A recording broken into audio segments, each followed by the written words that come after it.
저에게 맞는 체계적인 계획을 세우고 그에 따라서 수학 공부를 하면은 문제집 해독 횟수는 말이 안 되게 늘어날 것이고 수학 성적은 당연히 오를 것 같습니다.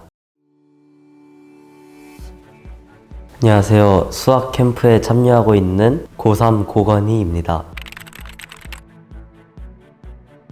저는 서울에 있는 중앙대학교 미디어 커뮤니케이션 학과에 지원을 하고 싶습니다.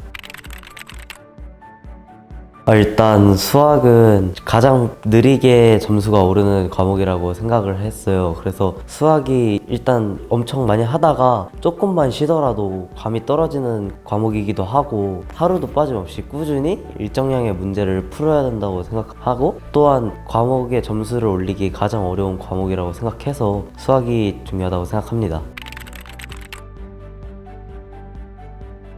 수학 초집중 관리는 하루에 멘토 선생님과 2번 상담을 하면서 오늘은 어떤 문제를 풀었고 어떤 오답에 대해서 어떤 식으로 오답 정리를 했으며 그 오답 정리에 관해서 자신이 이 문제를 진짜 자신의 것으로 만들었는지 확인을 해주시고 또 오늘의 계획을 확인하면서 오늘의 계획을 같이 세워주시고 그리고 밤에 상담할 때는 내가 오늘 계획을 정확히 수행했는지 그리고 빠짐없이 수행했고 내가 오늘 문제를 풀므로써 내가 약한 단어는 어디인지 또 내가 잘하는 단어는 어디인지를 직접 저와 상담을 통해 찾아주는 프로그램입니다. 하루에 15문제에서 20문제 정도를 제가 어려운 부분이나 제가 더 풀고 싶은 문제의 난이도를 직접 설정해서 하루에 학습지를 하나씩 가져다 주시면서 제가 수학적인 감을 유지할 수 있도록 해주는 프로그램입니다.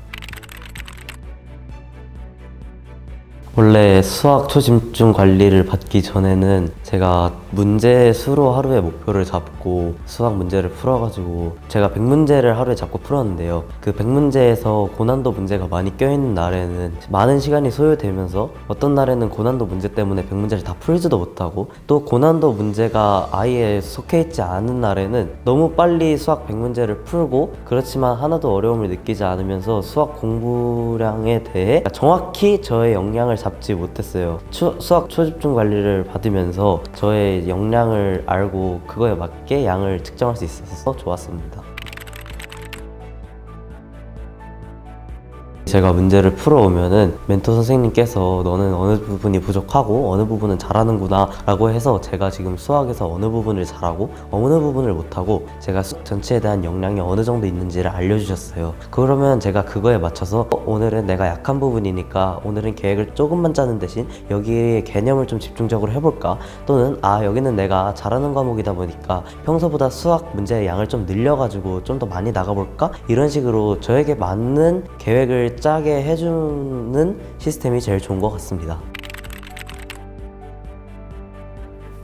일단 장기적으로 이렇게 공부를 하면은 저의 역량에 따라서 일주일, 한 달, 그 이상 1년까지 저에게 맞는 체계적인 계획을 세우고 그에 따라서 수학 공부를 하면은 문제집 해독 횟수는 말이 안 되게 늘어날 것이고 수학 성적은 당연히 오를 것 같습니다. 캠프에서 김승희 선생님과 함께 상담하면서 제가 수학적인 역량을 찾고 제가 약한 부분과 제가 잘하는 부분을 정확하게 구분하고 판단할 수 있었던 자세를 계속 끌고 가가지고 제가 약한 부분은 목표를 조금 잡지만 확실하게 하고 제가 잘하는 부분은 양을 조금 늘림으로써 저에게 맞는 계획을 일주일, 한 달 주기로 세워서 제가 수학을 그때그때 하는 것이 아닌 오늘은 여기까지 하자 라고 목표를 설정해가지고 체계적인 수학 공부를 할 것 같습니다. 저는 평소에 개념을 제대로 보지 않고 문제를 풀면서 개념을 익히거나 감을 잡자고 생각을 하였습니다. 하지만 수학 캠프를 통해서 선생님께서 수학의 반은 개념이다. 아니 반 이상 거의 대부분이 개념이다 라고 해주셨습니다. 그래서 저는 캠프 이후부터 수학 개념에 대해서 더 제대로 공부하였고 수학 개념을 문제에 대입하면서 풀기 시작하였습니다. 그것을 통해서 어려운 문제도 개념을 공부하다 보니까 이 문제는 이런 식으로 접근하면 되겠구나 라는 생각이 났고 수학을 아무 생각 없이 풀지 말고 개념에 상응하면서 풀어야 된다고 생각을 했습니다.